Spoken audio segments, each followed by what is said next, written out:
আমি জানি রিজুতা, তুমি অনুদির সাথে দেখা করতে চাও শিমুলপুরার কালী মন্দির। আমি দেখেছিলাম, আমি ভেবেছিলাম বড়জাজ হয়তো কোনো বদ বুদ্ধি হাঁটছে, তাই বড়জাজকে ফলো করতে করতে যখন ওখানে গিয়ে পৌঁছাই দেখি তুমি আর অনুদি।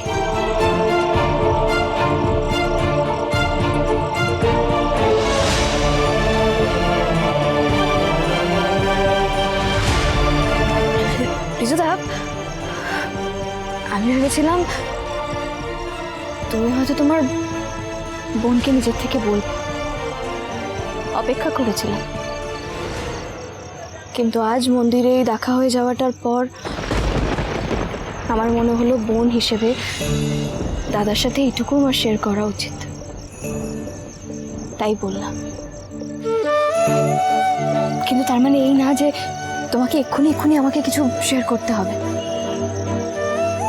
তোমার যখন ইচ্ছা হয় তুমি তোমার এই বোনটার সাথে তোমার মনের কথা শেয়ার করো।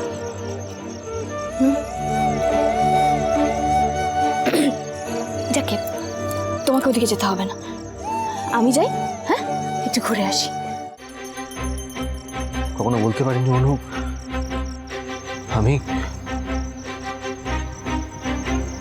আমি আমি তোমাকে ভালোবাসি।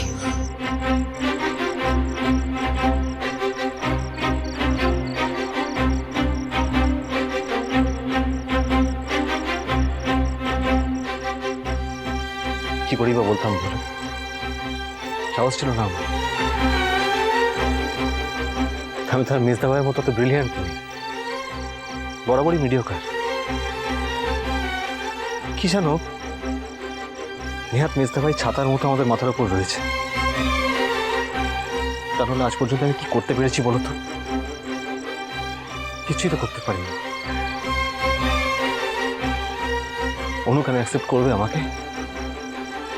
আর এই প্রশ্নগুলোই না আমার মাথার মধ্যে সারাক্ষণ ঘুরপাক খেত। না রিজুতা, এটা ঠিক হয়নি। তোমার একটু হলেও এগোনো উচিত ছিল। কে বলতে পারে তোমার প্রশ্নের উত্তরটা অনুদি হয়তো হ্যাঁ দিয়ে দিত।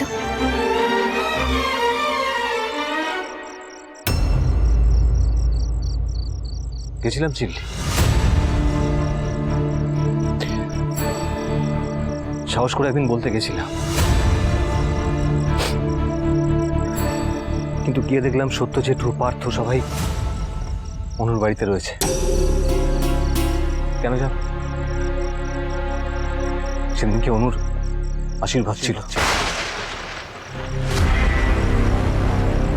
কত দেরি করে ফেলেছিলাম জানো।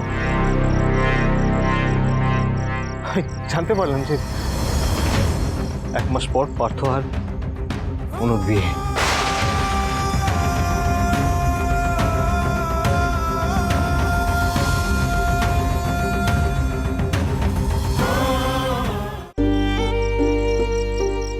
পার্থকেও আমি চিনতাম,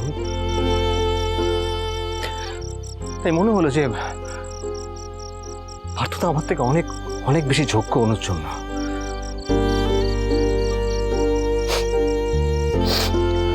ভালোবাসা কি কখনো যোগ্যতার মাপকাঠি দিয়ে বিচার হয় রিজুতা? কৃষ কখন কাকে কার সাথে কিভাবে জুড়ে দেয় সেটা কি কেউ বলতে পারে? নাহলে দেখো, তোমাদের মেজদা ভাইয়ের সাথে কি আমার দেখা হওয়ার কথা ছিল? কিন্তু হলো তো। আর এখন সেই মানুষটা আমার জীবনে সবটা জুড়ে আছে। যদি যোগ্যতার দিক থেকে বিচার করি তাহলে তুমিই বলো রিজুদা, তোমাদের মেজদা ভাই কত বড় একজন বিজনেস পার্সন, আমি কি তার যোগ্য? না তো। কিন্তু ওই যে বললাম, ভালোবাসাটা আটকাতে পারিনি। ওনার কাছে হাজার বকুনি ধমকানি খাওয়ার পরেও আমি ওনাকেই ভালোবেসেছি। উনি যতবার আমাকে বুঝিয়েছেন এই বিয়েটা দায়িত্বের বিয়ে, এই সম্পর্কটা দায়িত্বের সম্পর্ক। আমি ততবার ওনাকেই ভালোবেসেছি,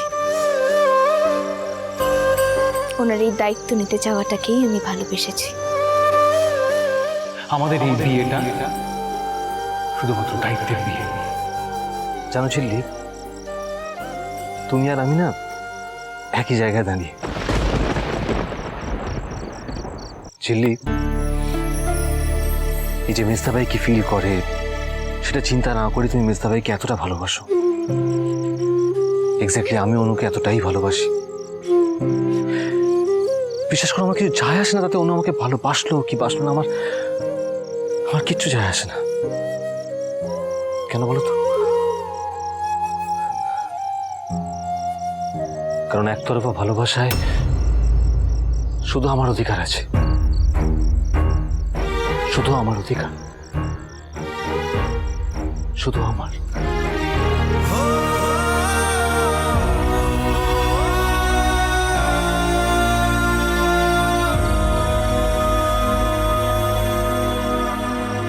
আরে ঝিল্লিমা, কি কাকতালীয় ব্যাপার! দেখো ঠিক ডাকা হলো কিন্তু। হ্যাঁ যাকে অনুমা, আমি গাড়িতে যাচ্ছি, তুই আয়। আসছি ঝিল্লিমা। পিসিমা, আয় আয়। তুমি যাও, আমি এক্ষুনি আসছি। ওকে, তাড়াতাড়ি আয়। ঝিল্লি,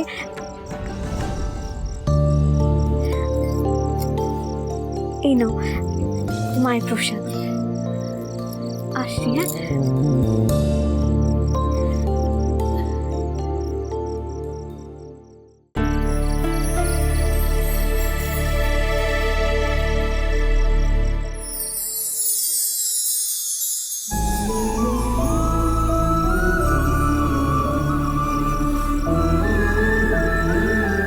ঝিল্লি, বলছি তোমাকে রিঙ্কি আর তুতুলের মতো আমি আর একটা বোনই ভাবি। বিশ্বাস করে কথাগুলো বললাম তোমায়। বিশ্বাস ভাঙবো না, নিশ্চিন্তে থাকো। তুমি যে আমায় ভালো থাকা শিখিয়ে দিলে ঋতুদা,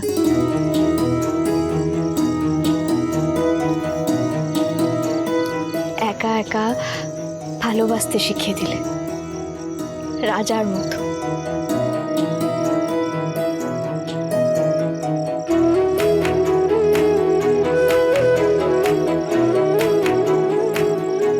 মিষ্টি, মিষ্টি, ঘন্টা বাজে তো? হ্যাঁ, দেখি।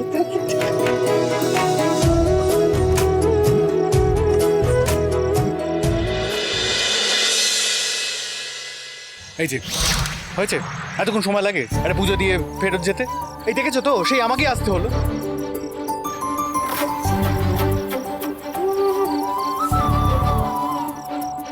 কি কি হলো, হয়নি? জানেন তো, আজ জীবনের প্রথমবার না নিজেকে খুব লাকি মনে হচ্ছে। হ্যাঁ, ক্রিস হয়তো আমাকে আমার লাইফে অনেক টানাপোড়েনের মধ্যে দিয়ে নিয়ে গেছে, কিন্তু শুধুমাত্র আপনার সাথে একদিন দেখা করিয়ে দেবে বলে। কি হয়েছে বলো তো তোমার? কি হয়েছে সেটা তো বলতে চেয়েছিলাম, আপনি শোনেন, কিন্তু আমি জানি আপনি সবটা জানেন। আচ্ছা বলছি, দায়িত্বের বরের হাত ধরাটা কি অ্যালাউড? এই আবার আবার বাজে কথা বলা শুরু করেছো। আপনি না ভীষণ আনরোম্যান্টিক, জানেন তো?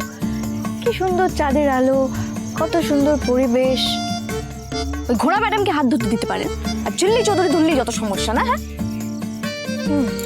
প্লিজ হাতটা ধরুন না প্লিজ, একবার। মানেটা কি? ঠিক আছে, আপনি ধরবেন না তো, তাহলে আমি ধরি। ঝোড়া ঘোষ দস্তিদার কোনো টার্গেট বলে না।